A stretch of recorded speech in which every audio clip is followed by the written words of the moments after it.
Welcome, everybody, to episode 23 of Recovery Machine. Today we have Pastor Ward Draper with us. Hello, Corey. How are you doing today? I'm good, thanks, Nathan. How are you? I'm well. Welcome, Pastor Ward Draper. Do you just prefer to go by Ward or Pastor Draper? What's Ward's fine. I don't need a fancy title. All right, no fancy titles. So no co-host Corey either. We're going with just Corey. Ward, it's good to have you here. Nathan is up in Kelowna. I'm in Mission now, but I'm from Abbotsford. I've born and raised in Abbotsford. I moved to Mission about 6 years ago or so. So I know the community well and know the the inner workings of the community and some of its shortcomings and some of its strengths. And you've been one of the most consistent voices in the discussion of social advocacy and the people experiencing homelessness in that community, and have faced a lot of challenges. And I know that it has only gotten more challenging in the last number of years, particularly. So our podcast is coming from a perspective of two healthcare workers who have experienced addiction and experienced stigma within our community and recovery within our community, and those challenges very, very different from the challenges of those who are experiencing homelessness, though there are some common threads that we have found, particularly with stigma and judgment and things like that. So but we welcome you, and we're eager to have your perspective and help to sort a few things out with us, we hope. So thank you. Well, good luck with that, but thank you as well. Yeah. Yeah, kind of you to join us. We were just kind of doing a deep dive on the internet over the last couple of days there. So I picked up a few things about you here. I'm going to just read them off so people get a general idea, and then correct me if any of this stuff is outdated. But you're currently the pastor of 5 and 2 Ministries and have been so since 2005. Got a master's degree in theology and culture. Yeah. And looks like you've done a few different media projects. There's a couple documentaries I saw there. One about you as a preacher on the streets, something like that. Yeah. That was quite a while ago. And then another one that looks like a whole story to it as well. I didn't look too deeply into that, but they're both available. What's a street preacher is the one, and the other one is the chicken manure incident. Yeah, right. And there's also another one I show up in is I think it's called The Church in Abbotsford or something like that. Okay. And these are all documentaries, correct? Yes. Okay. So you've done a few other things. You've been a radio talk show host. It looks like you're a pretty prolific writer. I see a lot of stuff in newspapers and various articles across the web. You've been a guest lecturer, and I'm supposing that that's in theology or culture. Well, it's actually been in a range of things: criminology, sociology, theology, lots of ologies. Ologies, okay. Even with I've done a number of times with giving lectures on homelessness and talks for UBC doctors, like in training and stuff like that. So.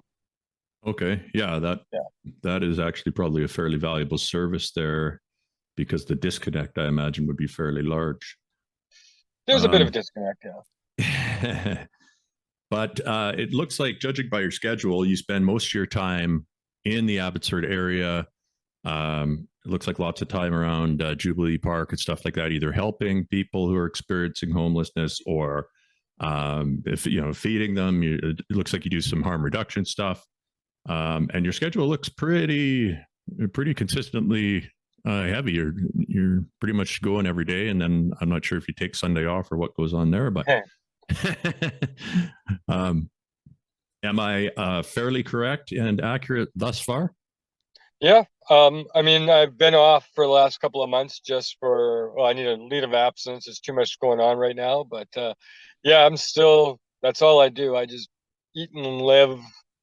Poverty, homelessness issues, whatever it is, anybody who's marginalized or anybody that needs help, that's kind of just respond as I can. And that's what I've been doing for, the better part of 2 decades. Okay. Yeah, that in itself is, obviously that's not something you see every day. And I mean, it catches my eye because unfortunately I see a lot of people who are, especially, they tend to be leaders of religious organizations. And I see a lot of preaching going on, but I don't see a lot of practicing. Hmm. And so I guess there's always going to be a varying degree there, but Oh uh, yeah. yeah. One thing that I've been thinking about a lot lately, we actually did kind of a look into it there a couple episodes ago, but it's how culture and our society has become such that we're very focused on ourselves. I don't know if this is a side effect of social media and a consequence of the disconnection with families, or what's going on. Hmm. But are you finding it? I mean, it's got to be even harder if you're in a position like yours where you're supposed to be a leader in a religious sense and an ethical sense and a morality sense. So how do you stay humble when you probably got lots of people coming up to you and you're like, oh, you're doing such a good job, and you're probably receiving quite a bit of positive feedback, and also, even little media appearances and stuff like that. Like, how do you keep that all, kind of where you're still presenting the right type of leadership to your congregation? Well, for me, one of the upsides is I've got a really bad memory. That helps. So I forget a lot of things. So that helps a lot. So people always have to remind me if I've done something. I'm like, oh, okay, whatever. Right. Um, but for me, it's just I'm a person that's really believes in commitment and really believes in your yes being yes and your no being no to the best of your abilities. I'm a guy that really believes heavily in being the first in, last out in leadership. Um, and like you said, I mean, there are the issues for staying humble. I don't know. I don't really, like I said, I just don't. It's not about me. And Mm-hmm. I mean, how trite that statement is. I really couldn't care less. I just that's just who I am. I don't spend a lot of time. I mean, the only thing I think about lately has just been with achievements or whatever. It's just the impact of my academic work lately, which has been confusing me. Um, but all told, it's just about just yeah, just do what has to be done. What's in front of you. I mean, there is no shortage of social issues, political issues, environmental issues to deal with. So find something, pick it up, and just run with it. Don't just jump all over the place. And I just chose to stick with the idea that the 5 and 2's basic mission statement, what I put together was, love God, love others, do that everywhere, rinse and repeat. Like that's just it. Like do the best you can, right at that moment, and whatever happens, happens, right? Yeah, yeah, it makes a lot of sense. Just commandment number one, then commandment number two, and if you stick to those, I think Jesus said something about that being like, if you could do nothing else, just stick to those first two, and you'll be in pretty good shape. Something like that. Pretty much, yeah, exactly. And I mean, that's one of the problems. We complicate things all the time, right? That's kind of the human thing. We complicate things, or we trip over fear, or there's so many different things, and particularly with the church. I mean, the biggest issue is that I feel is it seems to be constantly just so wrapped up in itself and wrapped up in fear. Just trying to control things, keep power in place, and not learning how to let go of things and stop being afraid. Because I mean, if you ever get a chance to read the Bible from end to end, um, the biggest commandment that always comes up, the one big statement that always comes up is don't be afraid. Mm-hmm. You got nothing to lose. Yeah. Yes, I think I'm starting to understand that part a little bit better. Hmm. Um, and I think you're right there. I believe also that power is probably the primary thing that it's human beings most. It's our biggest weakness, I guess. It's so easy for corruption to get in when power is involved, and then yeah, if you add fear, very difficult to live any kind of a life that's even somewhat relatable to the Christian kind of framework, I guess you could call it. Yeah, I mean, and it's not even that it's malicious or even willful or intentional. Sometimes it's just this weird knee-jerk reaction that we need to feel we have to constantly have everything in our hands. You know, when I started this ministry, I quit a job and I didn't know what I was going to do. I just handed out socks and sandwiches, and then now we run shelters and programs, and we got a couple dozen employees and blah blah blah. And it's like I didn't know what was going to happen. I've never had a 5-year plan. I just said, fuck it, and just went. Mm-hmm. Right, and whatever happened has happened. Yeah. So that takes a lot of courage. Corey has managed to do that by stepping away from a career that you knew that was a dangerous place for you to be, Corey, and you had the courage to get out of there and take a chance. I'm still struggling with that. I'm trying, but it takes a tremendous amount of courage to step out into the unknown. And that is because of what you said. It's people want to control their environment. They want to know what's going to happen next. Humans don't like the unknown. No, that's very true. They really don't. And I mean, that's one of the problems with the church is we've given up on mystery, right? That's precisely correct.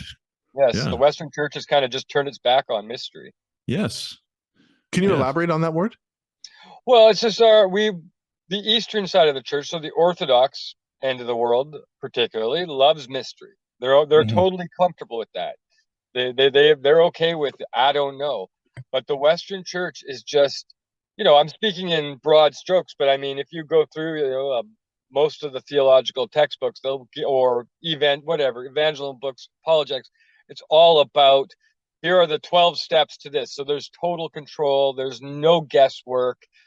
This is how you save a sinner. This is how you do an outreach program. This is how you run a daycare program. This is how you do a youth group. We have to have total predictable step by steps.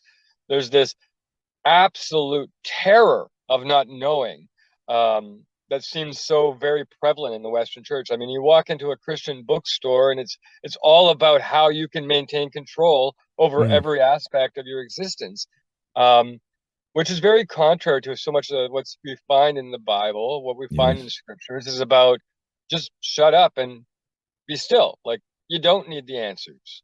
You've got everything you need, and learn how to deal with that. And yeah, it can be a bit pat and trite in some ways when we take that with the complexity of life.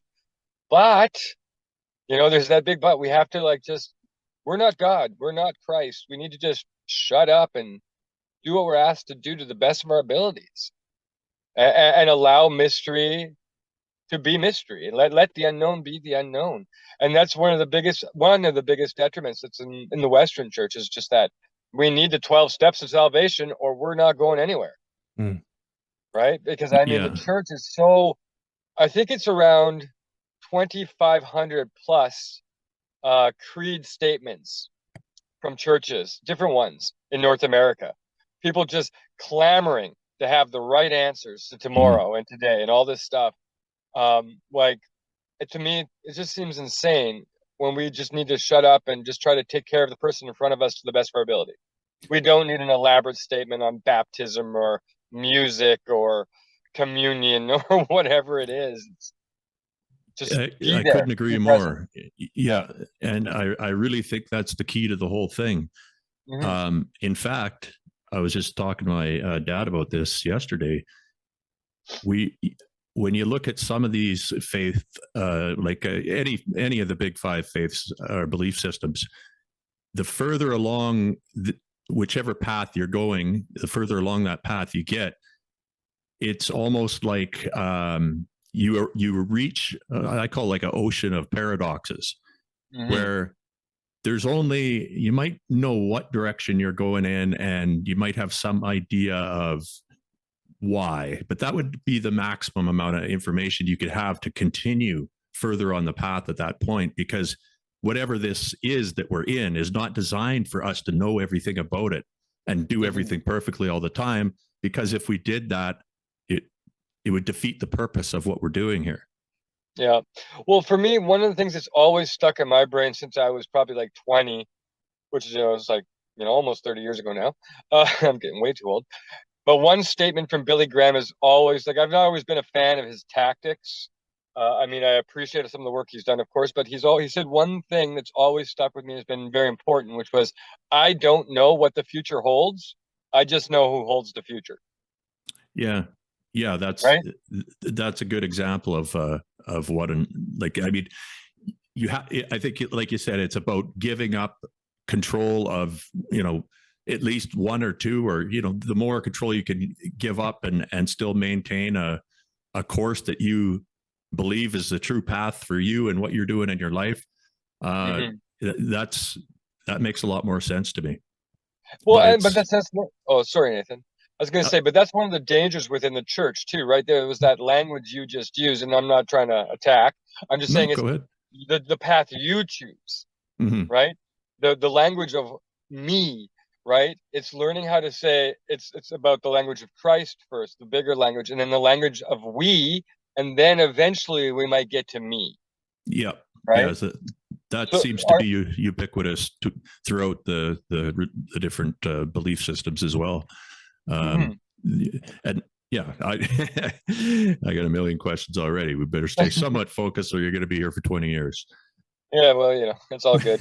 But it's true. Like our language does shape us, right? So when we make our faiths with an I statement or me statements, we start to push our neighbors away, and we start to push the Trinity away.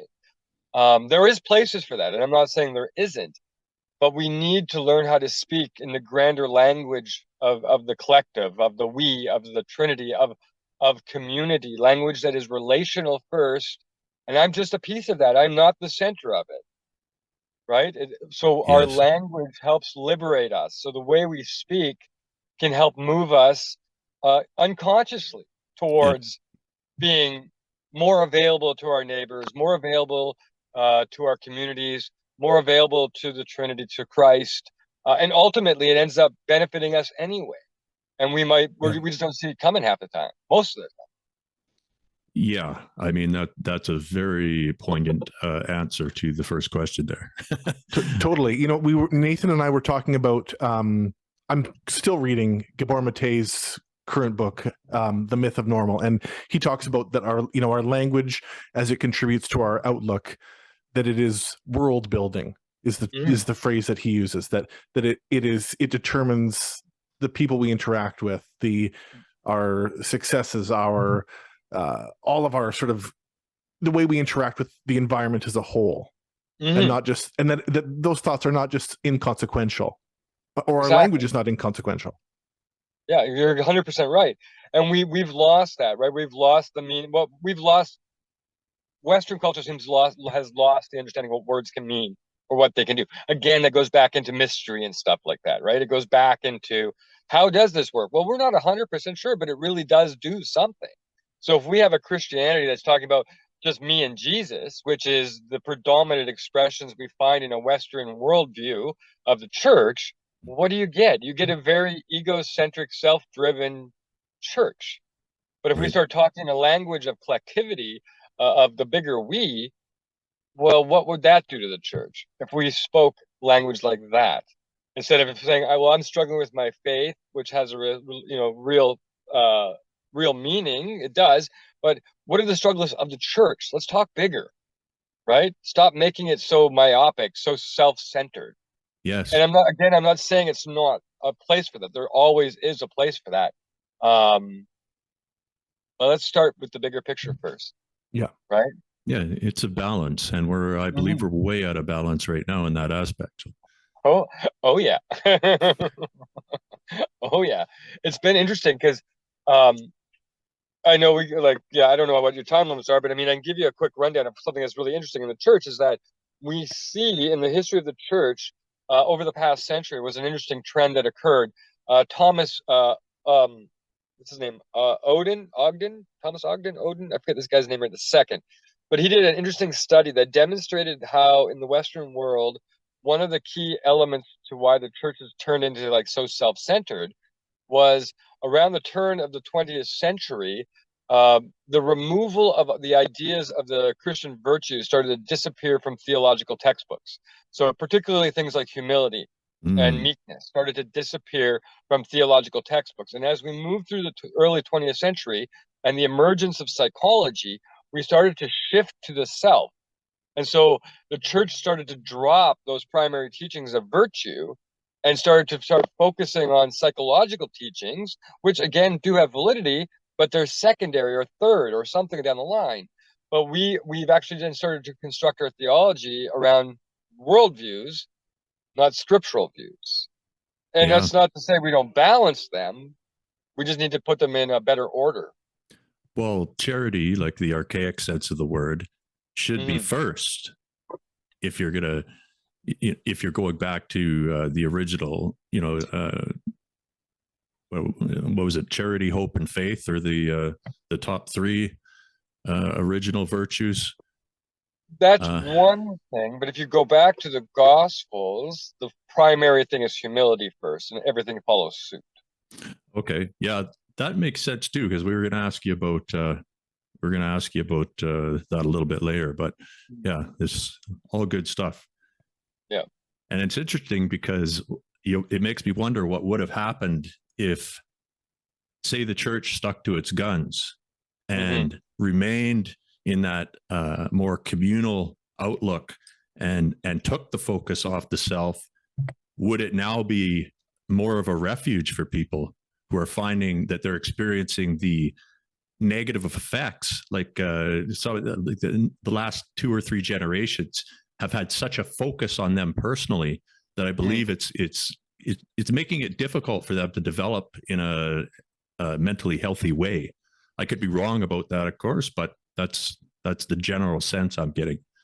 Well, the trajectory that we've landed on in the Western Church, started around the Reformation, right? It started roughly around there when Luther said you can have a Bible and you can decide things, and that kind of thing. And we just progressed towards a very self-based understanding. Like we moved our interpretive lenses for the biblical text away to more literalism, more historical grammatical preciseness, and moving away again from the mystery of the text and using the text as a liberator, like it's supposed to be. It's a weapon of freedom, but we moved it into a weapon of control and violence.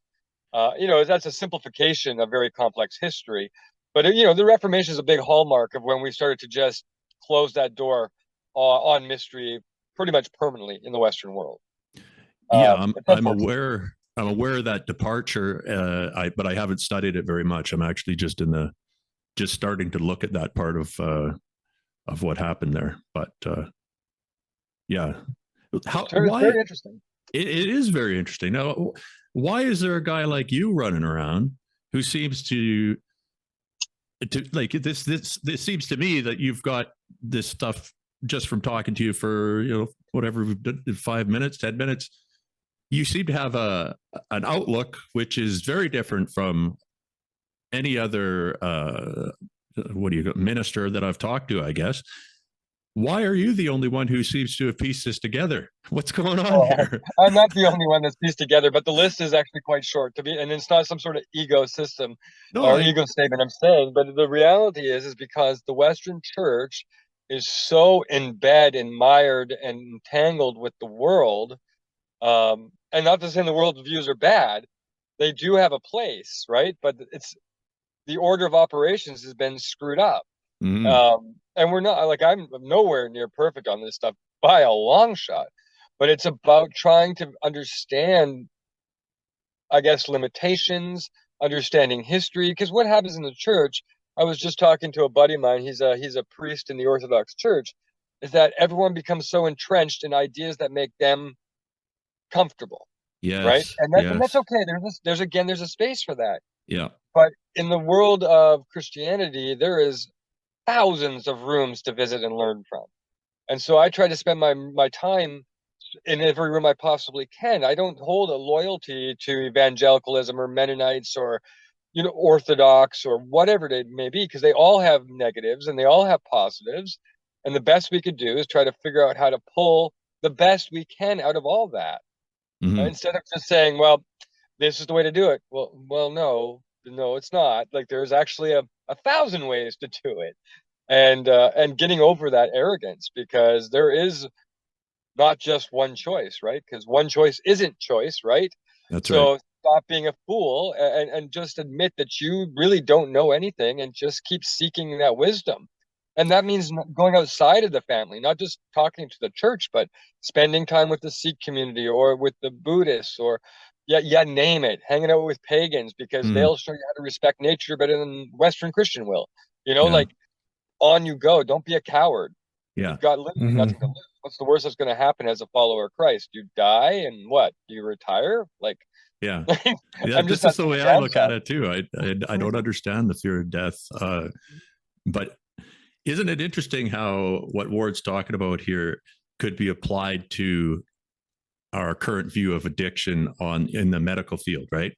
They're trying to Yes. take something that's incredibly nuanced and many shades of gray, and they've stamped it out black and white because they don't want to get right in there and do the, they don't want to do the hard thing that requires actually, an individual by individual a different kind of maybe thinking or whatever's required. Like it's and yeah, and it, like we were talking about the other day, Nathan, that requires authentic ownership of the system and the society's shortcomings.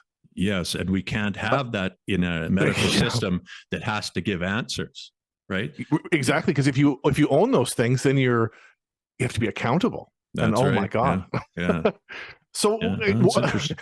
and that scares the shit out of the medical community to be Absolutely. accountable. Well, it scares the shit out of the entire system, every system we have. Yes. Power thrives on binary, either or. Yeah. Yeah. The minute you move into a third way of living, they want to shut you down. Yeah. They just do. Totally. So Ward, we wanted to ask you about addiction, and the question itself, I realize, is asking you to paint with a fairly broad brush, but Yeah. so much of recovery is about, and for me in the earliest days of recovery, lots of spiritual questions about like where I stand in the universe and what was missing from my life, what made up the whole within myself, those types of questions. So that's on the recovery side, but what do you see as the spiritual connection with addiction? I've heard you talk in past interviews about addiction as sort of a relational condition. Yeah. And is that the answer to the spiritual question that got us there in the first place, or is there more to it from your perspective? Every single problem on this earth since we crawled out of the mud is relational deficiency. It all goes back to relationships, right? Our relationships, with family, with our community, with ourselves. Everything is relationally based, right? So, I mean, addiction is born out of relational issues, right? It's usually abuse related, because there was a breakdown in a relationship there. Financial crisis is a breakdown in a relationship between consumers and, say, a corporation. Everything is a relational breakdown. And this is where, again, when we focus on the bigger relationship, the Trinity, and then our community, real healing and restoration happens. Nothing ever good comes out of trying to do it by yourself, right? And that's why we don't get out of recovery if we try to. I'm going to clean up myself. Yeah, good luck with that, right? Like that is, excessively uncommon. That's extremely rare. Mm-hmm. In fact, to the point that I really don't know of that ever happening. Every problem in our world is a relational deficit. Full stop. And so, what's the next step? Is, well, we need to be vulnerable. We need to be honest. We have to drop fear. And then we have to find a way to love our way through this. Right? Like not tough love, but vulnerable, humble, meek love that's willing to look stupid, that's willing to make mistakes, willing to let mystery unfold. Right? What that looks like? Good luck. Like roll the dice. We don't know. Mm-hmm. All again, like I said before, I don't know what the future holds, right? I just know who holds it. And it's learning how to live in that space and be okay with that. And the best way to live in that space is with others. right? It gives you a tangible thing to hold on to listen to engage, to be comforted by, and all these things. It's always relationship first and foremost. Yeah, we're social creatures. It took me a long, long time to realize that I couldn't do everything on my own. And everyone needs people, and it's if you don't have some kind of a support system, some kind of a social support system, very difficult. And that's exactly it. Oh, sorry, Corey. I was just going to say real briefly is that, I mean, that's again expressed, like you were saying, within spirituality, right? Even God himself establishes the relational dynamics of the Trinity as the idea way to do things is together. Even God himself could, if you're a Christian, you're into theology, God's not an independent, standalone guy. No, he's got a support team. He's got a family that he engages with and invites you to that family. Well, right? Same with the Hindus are the same way, right? They've got one central figure, and then many. I don't know if it's a hierarchical thing or how it works, but yeah, I've never heard it put that way as far as the Trinity is concerned, and it's an interesting concept for sure. Yeah, I mean, we see that, if you go through the biblical text, right, in Genesis, in our image, after us, it's relational from the get-go, right?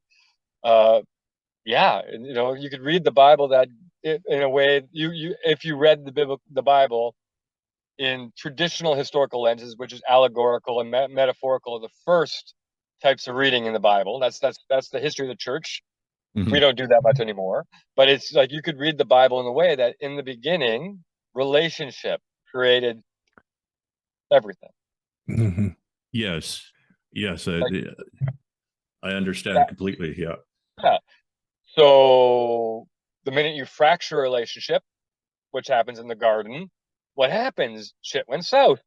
So what's the answer? Relationship. Get back in your relationship. Yeah.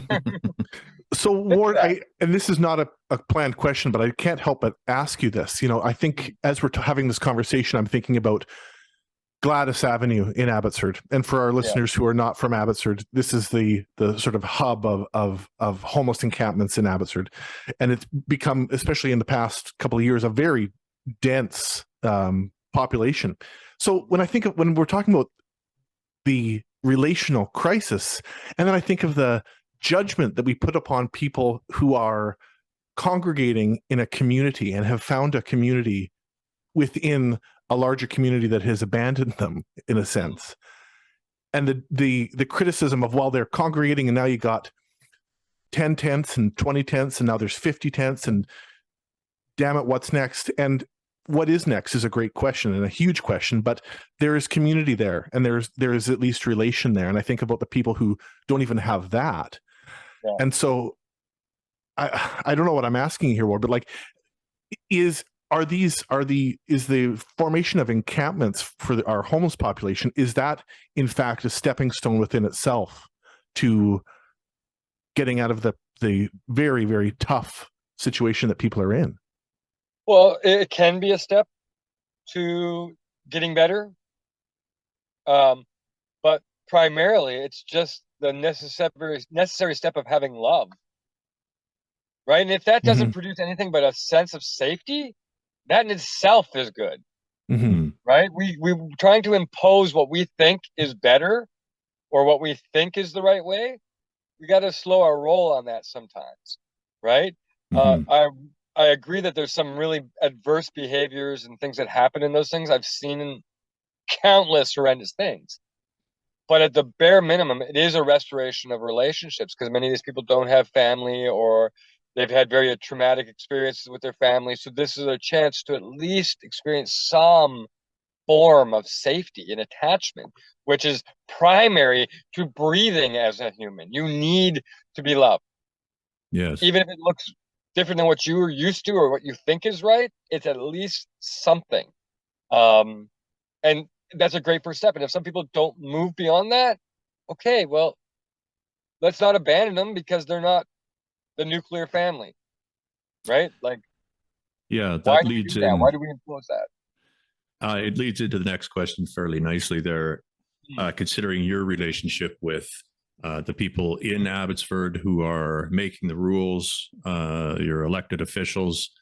the different bodies that you're going to be interacting with, they're all going to have different kind of opinions on, what should be done about people experiencing homelessness, etc. And you've been doing this for a long time and in the same area. And one of the things I wondered about you when I was looking into to what you're up to there is how you manage to maintain civility in those relationships, and how you maintain patience. How do you continue to, because it's got to be frustrating. Oh yeah. I just maintain by remembering that everyone's just equally fucked, just in different ways. Okay. Right? It's not like an arrogant statement, but the people who are in power are just as broken as the person struggling with meth. Yeah. Right? We're all on the same page, no matter what. You can deny it till you whatever. But the reality is, we all want the exact same things, and we're all just broken people. And the only way we're going to figure that out is somehow spending time together, like it or not. Right? Like, it's just what has to happen. So, I mean, it gets very frustrating, of course, working with politicians and power players and business owners, but just recognizing that they're just as broken as the person with mental, illness or FASD who's struggling with alcoholism. There's no difference between them or somebody who owns $50 million worth of property in Abbotsford. They all have very similar brokenness. Right. Just expressed is a little bit different. That's all. So it's just learning. Okay. So that when you're finding yourself getting worked up or running out of steam, you just bring yourself back to that and it kind of levels you out. Yeah, exactly. I mean, yeah, everybody is equally screwed. We're all broken, right? Like, we're all broken. We're just broken in different ways. Full stop, right? So some people have crazy addictions to heroin and others have crazy addiction to money. But at the end of the day, it's chasing after an empty relational void. And we have to find a way to love our way back into some sort of connectivity. Gotcha. Yeah. Oh, it makes sense. This guy's making a lot of sense, Corey. I know it. I've just found that this has worked historically, like, this is what works. This is what all religious texts seem to point in that direction, maybe there's something there, maybe, Maybe. I mean, think about anybody who's ever really changed the world in the church. How did they really, like, for the better, how'd they do it, right? It was always through just loving relationships. Nothing else. Yeah. Everything was secondary. Right? So, Ward, in thinking about how difficult it has been to try to create some change, and for example, the trying to establish a safe supply in downtown Vancouver with the distribution of clean heroin. I think about years ago in Jubilee Park in Abbotsford when the plywood encampment was set up, ways to sort of really sort of push one's elbows onto the table to try to create a change in policy. And sometimes that is what is required, is a little bit of force there. But the question we wanted to ask you comes about, you had mentioned meekness as a virtue. So can you speak to us about that, about meekness and its role in creating change, in being a part of the conversation, in the approach, when sometimes you have to be loud and forceful and push your way in? Well, when those things happen, I mean, that was like, a decade or so longer. And I mean, I've changed my views and stuff. At that time, I was probably a little more aggressive than I would be now. Because I was still trapped in a lot of ways of thinking that in the binary system, right? And now I think, you know what? What's produced the most fruit in my experience has just been as one dimensional as it sounds, is just finding the loving response. So when I was younger, I was a lot more, say, militant in some of my approaches. And I recognize now that it seems a bit foolishness because it did produce some change, but the greater amount of change I've ever seen is just by simply a loving presence. And I think if we keep doing this system of hitting every time they hit us, we perpetuate the cycle. Mm-hmm. Right? And that's what happens on all social issues. Push, push, push, back and forth, back and forth, back and forth. And so little changes. Dude, I'm not Right. saying there's no change, but I have found so far in about 25 years total of ministry and training and school and all that stuff that I've done, what's changed the most, what's had the most impact for permanent change, is being a loving presence. So how to do that, these complex things, it really is, again, that nuanced situational thing.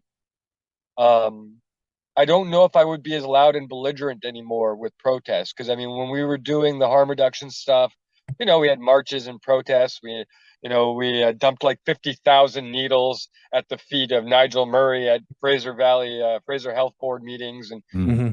I don't know if I would do that anymore. Yeah. I don't. I think I've mellowing with age, but what I'm finding is truly, when I talk to people, what's changed their lives is just being there, being a loving presence. And how will that translate into a protest?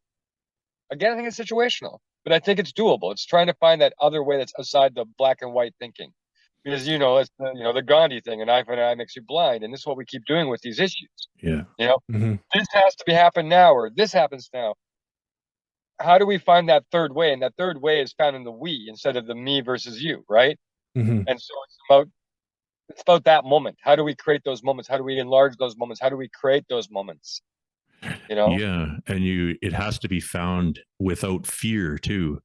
So it Exactly. takes some kind of you need some kind of a group or an influence or a leader, to the extent of whoever you want to name, Jesus, I guess, in this example, who Yeah. would to show without fear that you could still, that there is another way, and you don't have to fall into this binary, like what the America is disintegrated into currently, where it's so polar, it's preposterous. Yeah. Yeah. And it's a challenge because, again, it calls for that mystery. It calls for Yes. that unknowing, right? Like, I mean, I've had, probably thousands of experiences in my life where that's all I did was just a loving presence to solve a problem. And Right. then, a decade later, they're like, everyone's like, this, and this, and this, and this, and this happened because of just that one moment. And you're like, okay, I didn't see that coming, right? Like, Hmm. I can't, countless times that's happened. And I found that Interesting. that produces much more long-term, permanent, healthy results for everybody. Mm-hmm. And it wasn't through some sort of calculated, battle plan. It was just presence. It was just being, Yeah. just Yes. trying Yeah. to love through whatever the given complex situation was. Yeah. I've recently had a realization to that effect. Mm. I think I was viewing everything as a battlefield for a long time, Mm-hmm. and wondering why I was angry and not getting results. But I think I understand now. Beginning to, yeah. Yeah. Right? Because one of the things that really has helped me over the last number of years is learning a concept of theology that's very lost in the Western church. It's big in the Eastern church. It's starting to appear in the West, again, generalizations, but is the idea of kenosis, right? Truly starting to understand that concept, which we find in Philippians when Paul writes about, Christ taking on the body of a servant and emptying himself, right? And learning what self-donation means, learning how to empty of your ego, of that need for conflict, learning how to just let shit go because you aren't God. You have no idea what's happening. You'll never have an idea what's happening, and just learning how to give yourself to others. That's what kenosis. I'm not familiar with that term.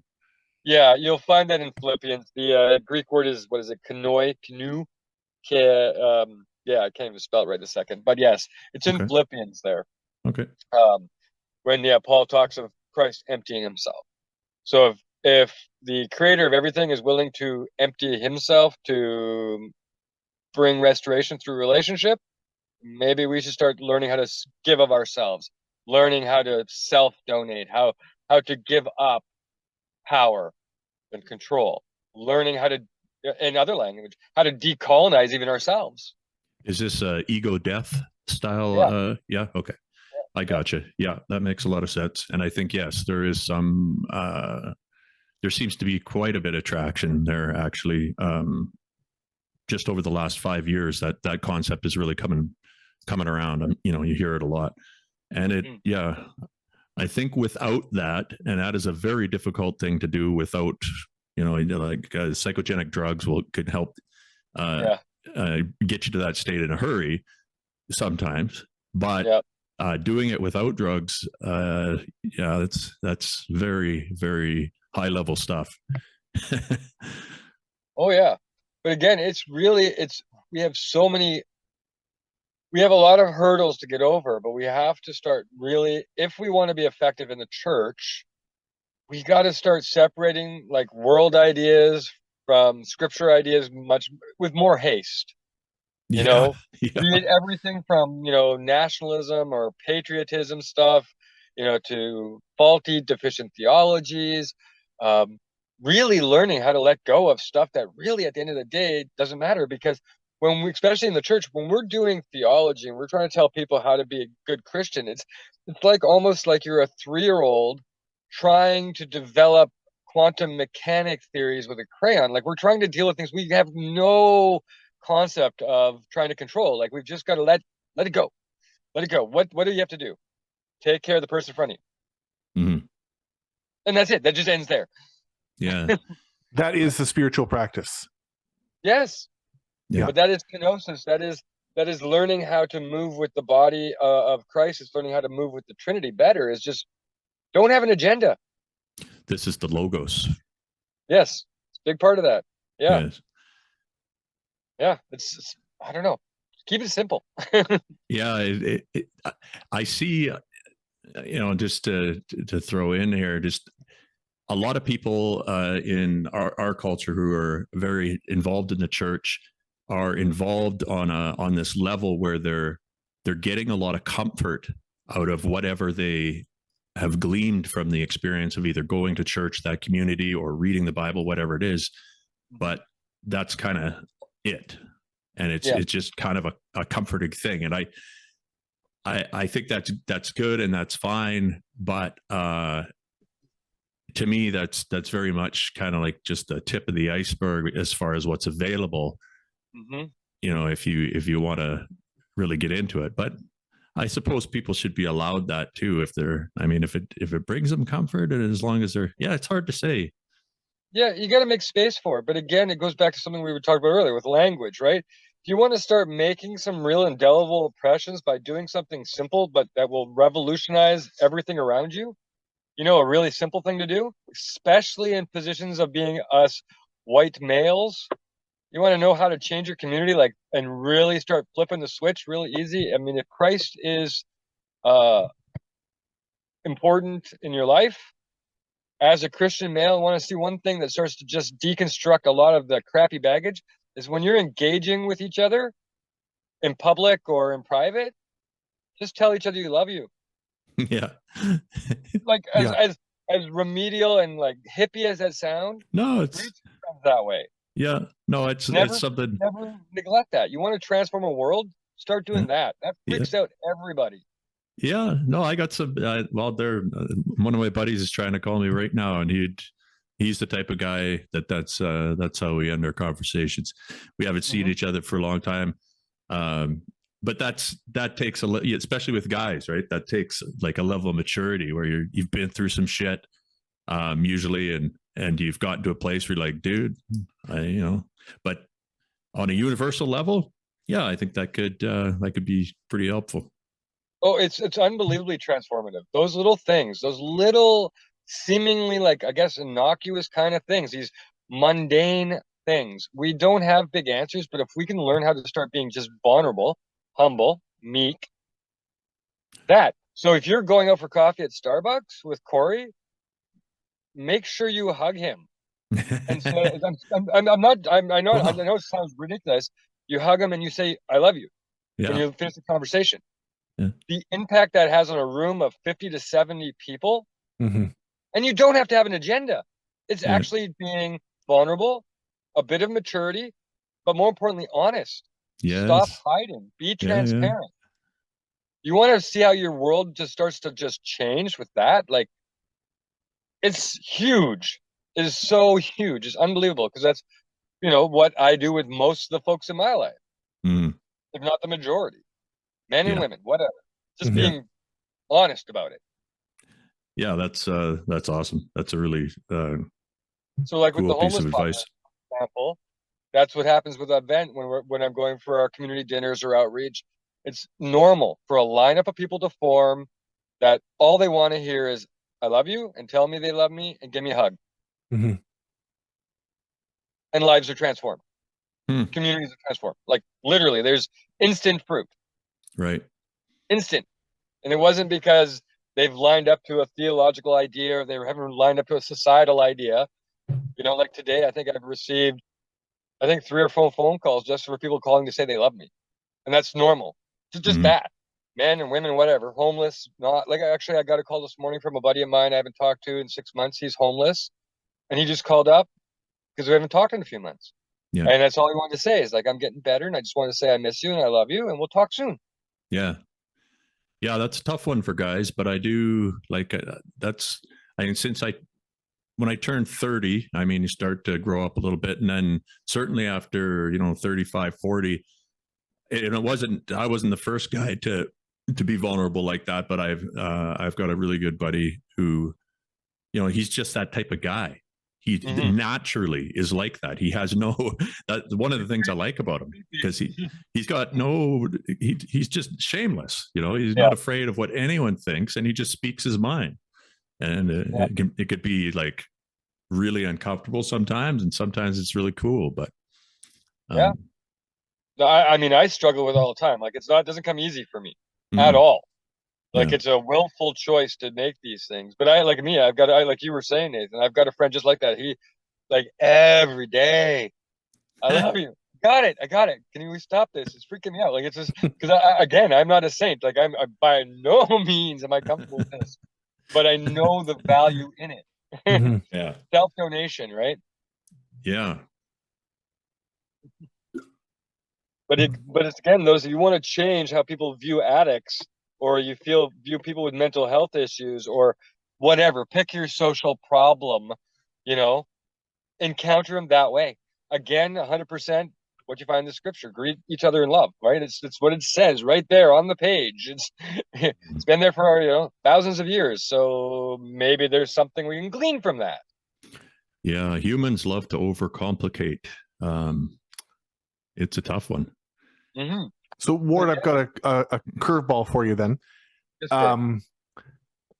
When you hear the news story of last week of the RCMP officer being killed in Burnaby in the homeless Yeah. encampment, which is something that brings fear right to the faces, right to the forefront of the conversation for a lot of people. Brings it back to Mm-hmm. fear. If you look at the mayoral race in Vancouver, the candidate that won in Vancouver kind of used fear as a tactic of his platform and got in by saying that I'm going to bring in 100 new police officers into Vancouver.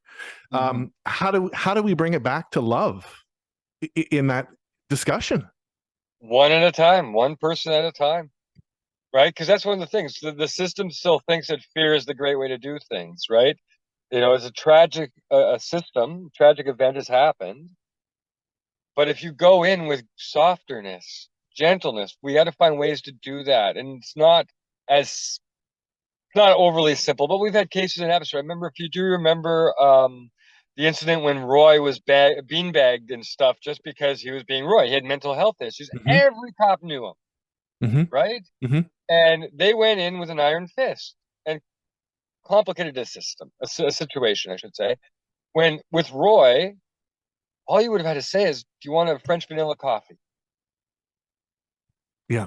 We have to find human connectivity, find these ways to connect. And it's unfortunate this officer had to die. It's horrible. It's bad in every regard, but it does highlight some of the deficiencies in our way that we are approaching these issues on both sides, Mm. Yes. right?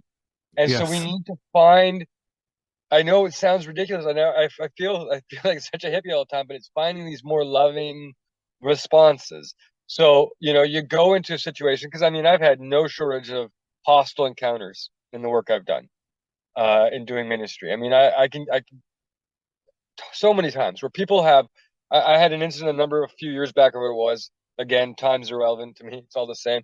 But I'm sitting in my car at Jubilee Park one night, and we were just about to do outreach, and some guy who I had never met before, homeless guy, and then this stuff has happened to me many times, just jumps in my vehicle with a knife, holds it to my throat. I'm going to kill you and slash your throat, right? And I'm like, okay, but do you want a coffee first? And he's like, yeah. And then we went from there. And that's happened to me many times. Not just once, I mean many times. And that's me.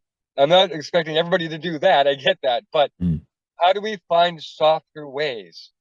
We don't always have to use a fist. Like when a cop shows up, particularly when you're traumatized, because if you're on the streets, odds are you were beaten, molested, raped, or psychologically destroyed.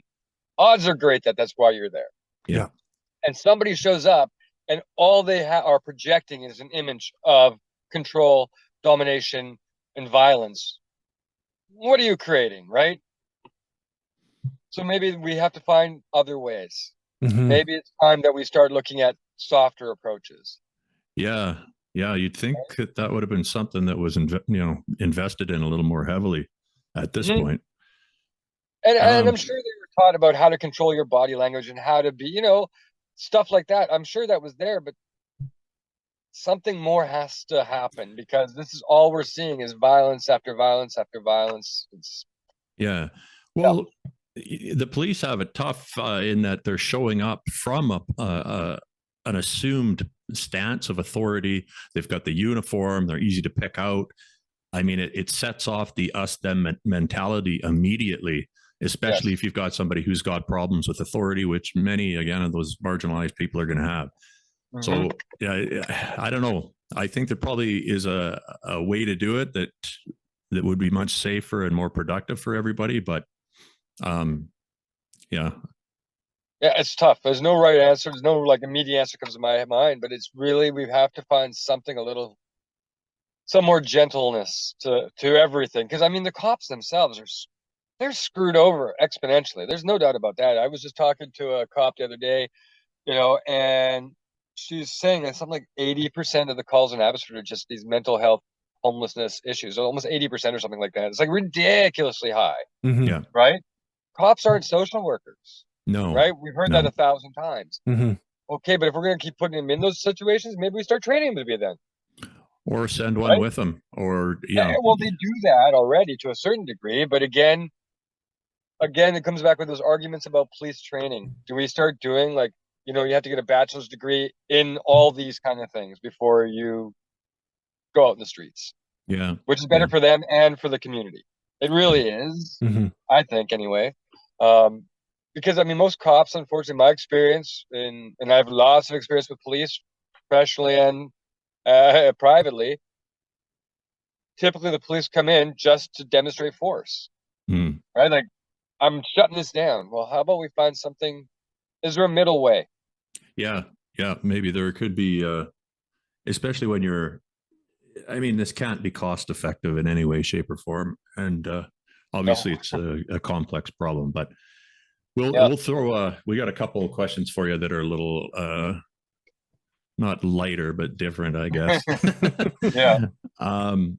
So we're talking the 7 deadly sins here, and we're just wondering what you think is, if you had to pick one or two that are giving us the most trouble right now in Western society, what would you say and why? Well, again, it goes back to the fear stuff. Fear's first. That's the biggest sin that we have. Everything's a byproduct, right? Sloth is a byproduct of fear. Egos, prides of, they're all fear-based. So it's learning how not to get afraid. It's fear. At the end of the day, it's just fear. Learning how to manage that, learning how to address that. All these other things will just fade. They will. If we learn how to live with greater trust in the Trinity, with Christ, greater trust and being vulnerable, these things will just fall away. Again, I know it's easier to said than done, but it's learning how to, like I was saying, when you're in a coffee shop, learning how to embrace your male friends. Yes. That I've, act of fear just knocks away pride. It knocks away arrogance. It knocks away just, you name it. Like, it just starts to fade. yes. And what did you intentionally do other than, I'm going to be genuinely kind? Yeah. It's the important, for a long time, I didn't understand there was a piece that was missing. And I think it wasn't until I understood the value of vulnerability and actively going out and making myself look silly, or doing something to put me in a position that makes me, that knocks me down a peg, because I'm just designed in such a way that my inner rhetoric can get going, and I'll be walking around thinking that it's my ego can get out of control quickly. And if I actively do things like that, like what you're suggesting, and really work at it, it becomes a skill. Yes. Where you're like, I ask myself at the end of the day, what did you do that was that made you feel vulnerable, or put you in a position to look like that, that made you, it took you down a peg, whatever. Yeah, and I would say more than anything, it's not even that it would develop a skill. It's actually making you the human you should be, that we Yes. all need to be, right? Because Yeah. that's the important part about the story of Christ, is we always tend to, in Western theology, we spiritualize everything. We don't Mm-hmm. ground it in humanness. We need to ground this in humanness. And so once we are truly human, is to truly love. That is what we are made to do. We don't function without love. Humans don't. We just die. That's science. That's truth. That's fact. Loneliness is like smoking 5 packs of cigarettes, or what they say, right? Yeah. Like, it will kill you. So it's not about being skill. It's like a skill because you have to hone it to a certain degree. But the reality is, it makes us really human. It chips away at the bullshit that we've put on because our families told us to, or our culture told us to, or our society, our religion, whatever. Pick the person that told you that this is the way to do it, or thing that told you to do it, and realize that these movements are what makes us whole. It helps us enter to with the dance of being human, the dance with each other, right? Mm-hmm. The paracritic movement, right? The theological idea of moving together in harmony, in equity, equality, and mutual humanness. Because there is not a single thing on this planet breathing that is human that doesn't have the exact same needs. Everybody has the exact same needs. And we're just constantly in denial. We're constantly trying to find excuses.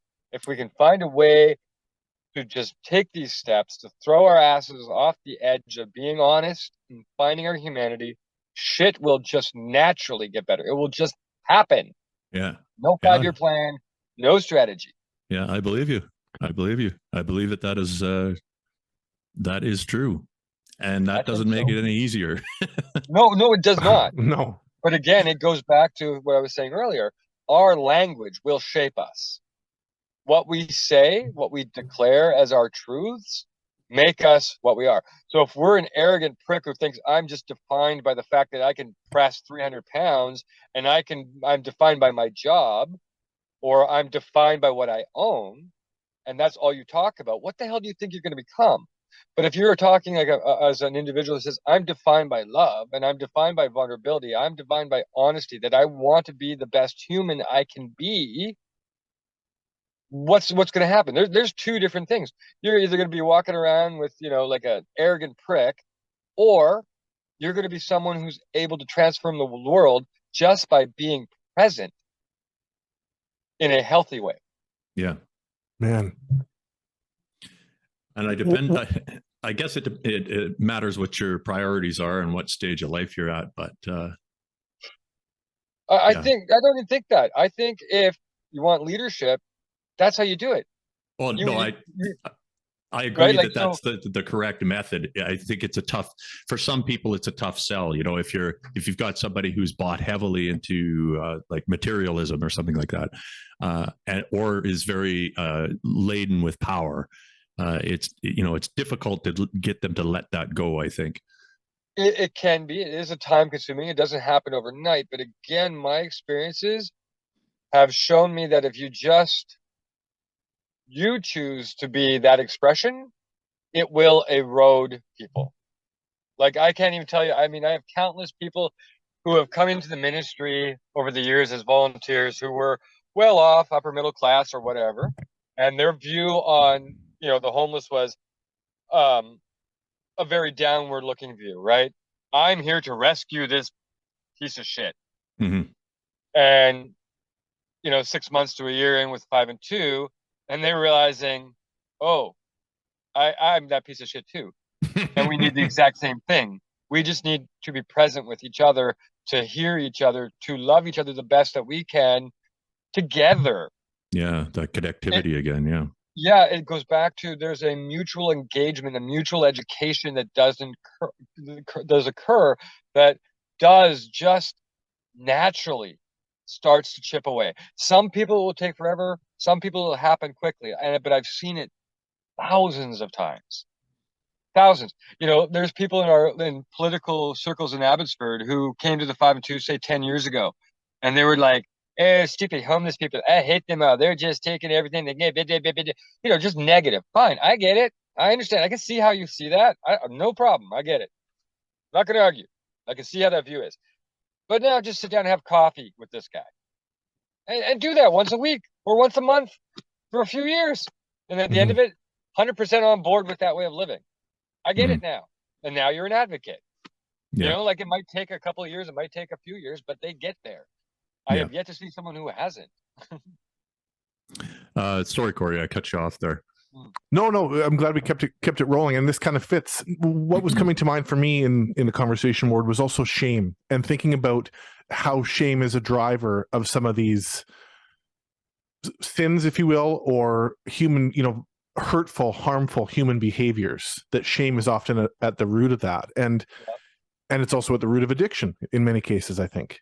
Oh, yeah. So, knowing that vulnerability is now looked at as sort of a curative thing for shame, that once you kind of speak your truth and let that secret out and let whatever it is release it, how do you how do you see that in looking at Abbotsford as a community that has at one time had more churches per capita than anywhere else in Canada? Is that talked about? And I ask this with a certain amount of naivety that like, is shame even a discussion in the average church? No, I don't think it is. I don't think we talk enough about that. But shame is part of all. Shame closes our window of tolerance, right? It closes our ability to be available. It's contributing to that. Yeah. And so we need to find people who are cognizant of these deficiencies, and they will help open windows, right? Because we have this drive within the Western mindset that we need to find quick solutions.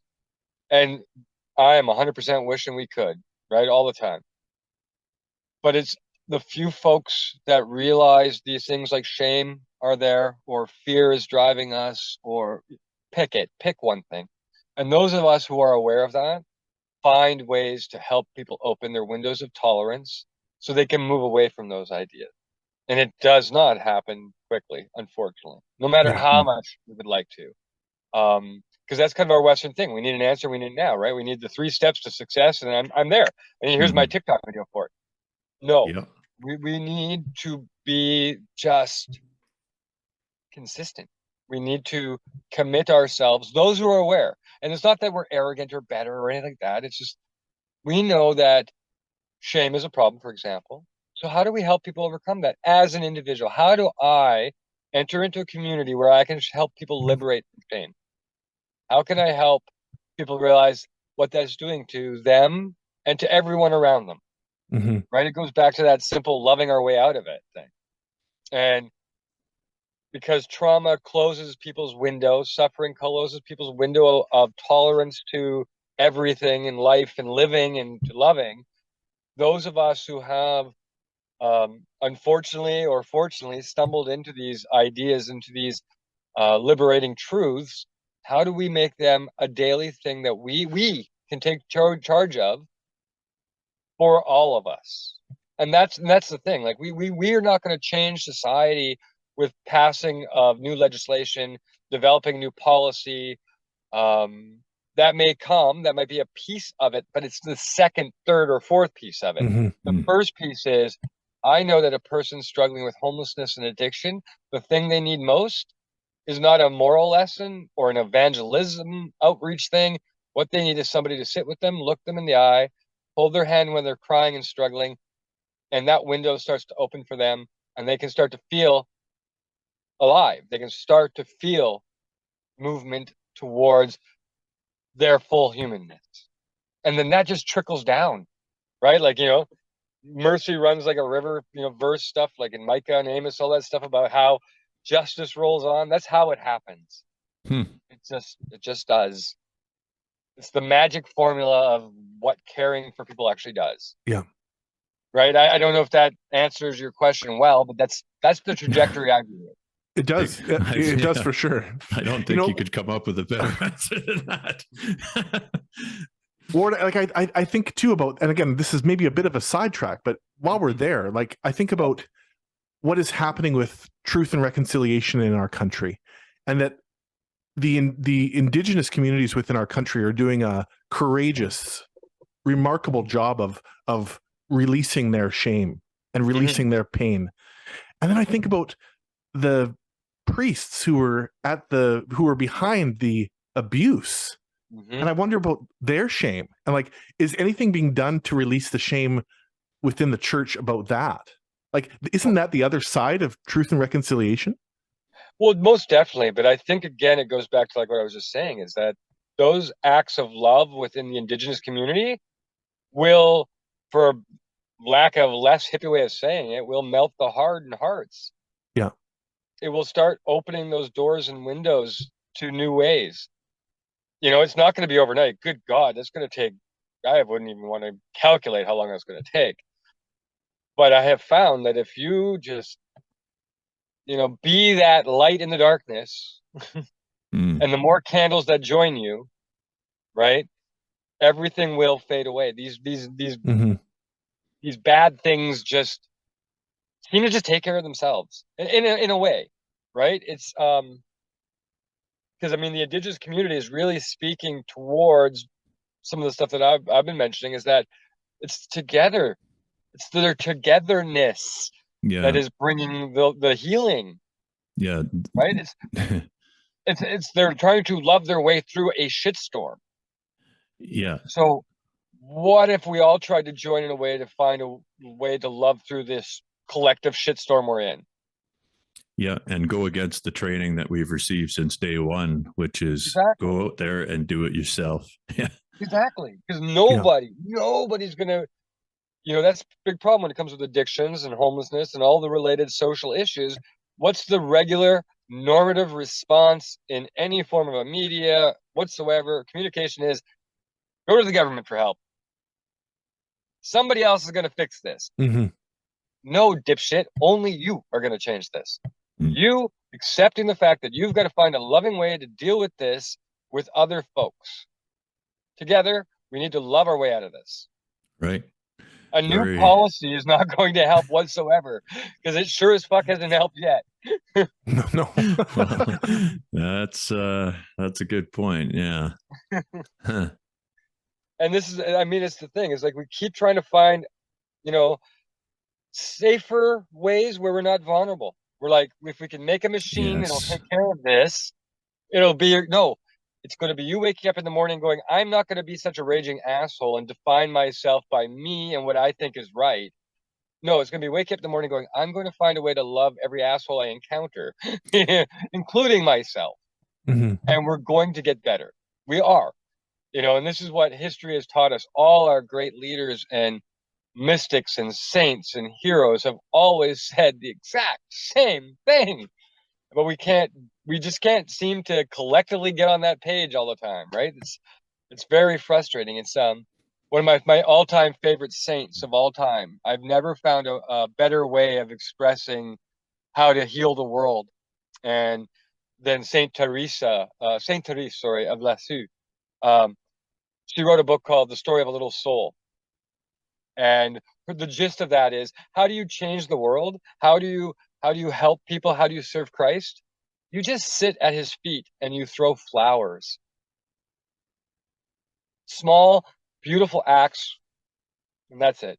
And the windows of tolerance open. Shame falls away. Fear falls away. Racism, prejudice, bigotry, patriarchy, colonialism, it all will fall away if we could just learn how to do those type of things. Nothing else will work. Nope, not at all. Well said. So, and that, I'm convinced. I mean, think of how it was always the little acts that seem to have changed history so profoundly. Like Gandhi, with the British rule. What did he do? He went for a walk with his friends. Yeah. That's It's a great simplified example. expression. Rosa Parks, she sat on a bench. MLK went for some walks. It's these little things that make such a difference. It's an overgeneralization in a sense, but it's that simplicity of trying to find humanity together. It's important because I think, especially in Western culture, we're always looking, like you say, for either the quick fix, or we tend to look at things from a big picture, top down, how do we solve everything at once type of view. And we forget about how powerful little acts like that can be. Yeah, it's never been anything else in history. Who was it that said it, right? It's just the groups of small people that make big changes. It's always been that way. I forget who quote that comes from, but for example, like we're struggling with housing, right? Surprise, global problem. Okay, here's an idea. I want to talk about a simple act of rebellion, but it's also at the same time very loving. We look at churches or temples in Abbotsford, for example. They have acreage. Some of these places, they got huge ass lots. How about one of these big ass churches builds a couple tiny homes on a weekend, and we put them on the back corner of that parking lot, and then that homeless senior who is 70 years old and living in her car instantly has a home and a support network. Yeah. What does that cost anybody? And what, the government's going to go tear that down? No, they're not. They might bark for a couple seconds like a chihuahua, but that's about it. Yeah, I've often wondered that. So what's stopping them, Ward? What do you think stops them? Fear. Yeah. They're going to lose their jobs. They're going to lose their standings. They'll cower too quickly, right? Yeah, something will happen. There'll be some incident. There'll be a legal issue. That's you or hear the magic word. The magic word in church is liability. Yes, liability. We're liable. We're liable. We ran a homeless shelter, and we still are running our homeless shelter. We're year 3 now. But for the first 2 years, we ran a homeless shelter, the first of its kind in BC, for older adults, 55 plus. That's the first time that's ever happened. It's the first age adult restricted shelter ever. We ran that for 2 years above a preschool. Did you know what? Nobody in the preschool knew we even existed. You do it right, you do it with love, and things happen. Yeah, well, it takes courage, and you're stepping out into the unknown, and as we discussed, that's it, right? That's the challenge. It is. I mean, we need to learn how to see each other equally, because we all, like I said, all broken. We all need the same things, which is, love. We need to be cared for. We need to feel safe. There's nobody on this planet living who doesn't have the exact same needs at all. So how do we achieve that? How do we do that? Let's just start there. That will change things. That really, really will. History tells me that. Life experience tells me that. I don't see any other path forward. I mean, you try violent methods. What does it do? It perpetuates more violence. Yeah, that we know. We've got enough evidence. How are you doing, Ward? Oh, I'm just fine. I can talk for hours. I got a problem with that. All right. Like Dylan said, right? Know your song well before you start singing it, right? So I've been doing this a while.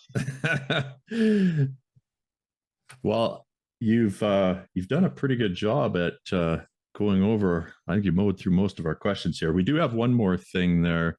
Um, just it's an interesting term that I've heard you use before. I think it was on a news interview or something, and it's Slacktivism. Mm. Can you describe what that is for our listeners? Well, that's just jumping on the hottest trend and making a video about it, right? It's about exploiting things for self. And that is even more so than when I first started talking about that. Look about go on TikTok or Oh go yeah. on Instagram, go on Facebook, any social media. There is so much of that now. You find a homeless person, you give them $10 and you make a big epic video about this. Oh wow. This all this kind of charity porn and this I'm gonna just be involved in an issue for a few weeks thing or a couple days just so I feel important, and I see. it's bullshit. Yeah, All it's that's doing is it's one of the biggest problems with the church, because the church in the Western world does so much of it. It's basically spiritual masturbation, right? It just feels right. real good, but it ain't producing any fruit, Yeah. right? It's It's got to be especially insulting for a guy who's been in the trenches for near 20 years. And then you see, Mhm. yeah, And I see it every year, right? Like, because around this time of year, which we're entering the Christmas season, and every year, I can't tell you how many people, like so many people in churches and other agencies and groups call me up and they're like, I want to pet a homeless person and feed them cookies. Can you help us? I'm like, yeah, no, like, no, go find someplace else, because there's so much of that. He's like, my church made 50 cookies and we like to hand them out. I'm like, yeah, no, thanks. I know wow. exactly what this is, because it's just Mhm. that, Huh. exercises for you. Yeah.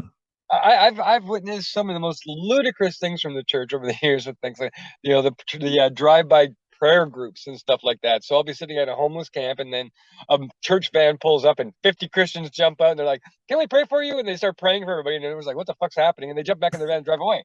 Like, what the fuck? Drive by prayer group. Oh, dude, it's epic, right? Like, I'm like, really? Wow. I'm like, I don't know these people, Yeah. Huh. right? I've Like, never it's heard of just such a thing. Oh, it's unreal, the stuff that happens. Like, even like when we were in Jubilee, that was a thing for a lot of times. Was we'd have groups out there wanting to do evangelism, so they'd go, "Hey, can we come to the 5 and 2 event and hand out tracts and stuff like that?" And I'm like, "No, go away. Mhm. People don't need your little glossy trifold brochure that they're gonna burn in hell for something. What they need is you just to sit there and hang out, Yeah. build a relationship, or just go away." Yeah. Right? Like, I just have Huh. little tolerance for that, very little. No, that's fascinating. Yeah, I can't even imagine that such a thing would exist, but Oh, it's crazy. I mean, you talk to any nonprofit, right? It's this time of year, they mm, get their glut of stuff in November, December, and that's what's supposed to carry them for the year, because everyone's got to feel good. And yeah. there's a place for some of that.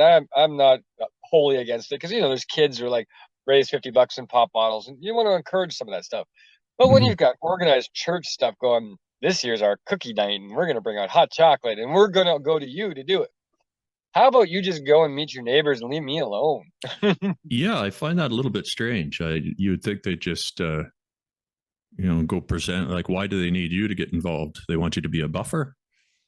Pretty much. You have no Yeah. idea how much of a time I'm a buffer. I get calls from churches on a regular basis, like the secretary at large churches or something. Like, we have homeless people outside our building. Would you come by and have them remove them for us? Or could you bring us? Oh, I'm like, yeah, no, you exist to deal with this shit. right. This is your Yeah. whole purpose. Huh. Oh, Interesting. that is so normative. Like, unbelievably normal. Huh. Hell yeah. All the time. And this is like, I want to burn your building down. But we're not allowed to do that. No, no. But yeah, the thought crosses your mind from time to time. Well, You we're know, only human. yeah. Well, that's the thing, is I don't take kindly to those excuses, especially from within the church. It's like, there's a family here and they've got their, I'll get a call from a church and like, we have a family of 6 here and they need groceries. This church has a budget of like 300 grand a week, and the 5 and 2, a few years ago, it was maybe at best 100 grand a year. Can Mhm. you feed them? Yeah, no, you go buy them groceries. Mhm. Yeah. no other purpose behind a church than to be a community center and take care of people. Yeah, Full yeah, stop. it's a strange thing. I Mhm. don't like keeping the. I don't think it used to be that way with churches in the winter or at any time. Really, churches used to be open. There'd be somebody there, and I understand that it's problematic to have your church open all the time. But you would think that during the colder weather and stuff like that, it might be a decent idea to let people in there. But Yeah, good luck with that. yeah, no, I've asked churches about it just out of curiosity, and because I've been approached by people who are members of the church and they want to discuss stuff like this, and that's one of the things I ask is how come that's not a thing? And liability, it'll be the liability. Yeah. There you go. Yeah. Always the liability. It's so ridiculous. Really, you want like everybody doesn't have to be serving like meth heads. I'm not saying that. Like everybody raging in addiction, but every single building that says church on it is supposed to be following Christ. Its first and foremost purpose should be a 24-hour community center. Yeah. So if that's in a middle class neighborhood or a lower class neighborhood, whatever it is, gathering place. End of story. I mean, how many churches in Abbotsford? I've done this before. I've gone online and been bored and gone through church schedules, and we're looking at these gigantic churches, and they might have 30 hours a month in programs for the community. Maybe. Yeah. If you're lucky. You want to transform your communities, be community centers. Put on a pot of coffee, make some finger sandwiches, and go from there. Yeah. Well, again. I mean, you're doing a great job of, like I said, you're practicing what you preach. It appears to be a rare thing, and That's what I hear. yeah, and I got to thank you for coming on. It's been just a real. I mean, it's been informative, and it gives me hope. Sorry about that. Yeah. I'll be angry about it later, but for now, I feel good. Well, I would recommend if you get a chance. I know it's a big ask, but if you've run across my thesis, because I finished my master's back in April, a lot of these key issues are addressed in there. Looking at kenosis, looking at humility. If you get a chance, I'd recommend just taking a gander. It's most people say it's a heavy read, and I'm sorry for that, but I use big words. I don't read light stuff. Usually, it's I like the stuff that's got some impact to it. Ward, how can people find it? Yeah. Google my name and then probably just where would I do that? Maybe I could send you a link and it might be easier. Is it on the 5 and 2 website? No, it's right now it's hosted on academia.edu. Okay. Yeah. They Google my name, you'll find my thesis, which is about the NUM. Okay. Yeah. And if people want to contribute or help you guys out in any way with funds and stuff like that, can they do that through your website? Yeah, I think those are working. We don't pay much attention to that stuff, but yes, it's probably working. Okay, so that's the 5 and 2 .ca. .ca. Okay. Yeah. All right. Did you have any more questions, Corey?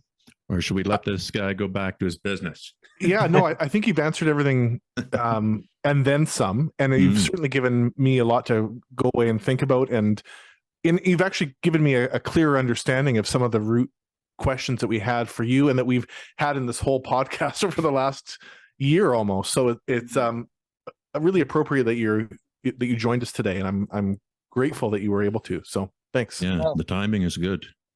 Well, no, thank you guys. It was a good chat. Like, if anything else comes up, or you have any questions, please never hesitate. I have no problem yattering on forever about this stuff because I honestly don't do anything else. I don't do anything else but this.